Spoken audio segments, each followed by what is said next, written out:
à la conférence internationale consacrée à la bonne gouvernance lors du 9e sommet du Forum économique sino-africain, FOCAC 2024, le 5 septembre 2024 à Pékin en Chine, Faure Gnassingbé s'est donné de la voix. Tel un parangon de vertu, il s'est fendu d'une déclamation qui place la bonne gouvernance des institutions publiques contribue à inspirer confiance et légitimité à la population, et constitue le fondement de la stabilité politique et de la cohésion sociale. La recherche de la bonne gouvernance va au-delà des institutions. Elle passe par la recherche de la modernité aussi bien dans les technologies que dans les esprits. Ainsi, au Togo, nous avons digitalisé de nombreux services publics, ce qui a significativement augmenté leur efficacité et réduit les délais administratifs. Pourtant, pour se faire établir un simple casier judiciaire en ligne, cela peut prendre une éternité dans le pays de Cocagne version Gnassingbé.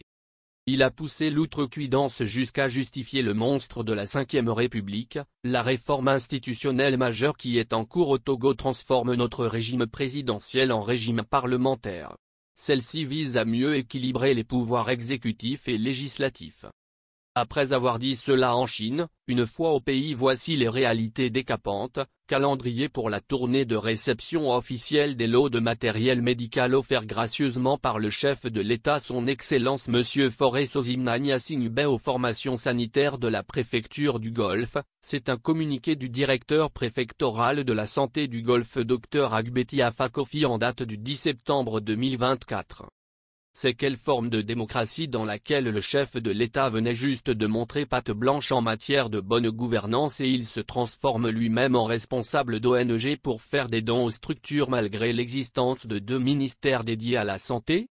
La même situation est observée actuellement dans le secteur de l'éducation où on annonce la distribution de dons de table-banc du chef de l'État à travers le pays. À quoi sert le budget de la santé et de l'éducation? Les habitudes ont la vie dure. Il ne suffit pas de belles phraséologies pour cacher les réalités abrasives d'une gouvernance à la hussarde. Au Togo, les mécanismes de contrôle de la gestion sont galvaudés.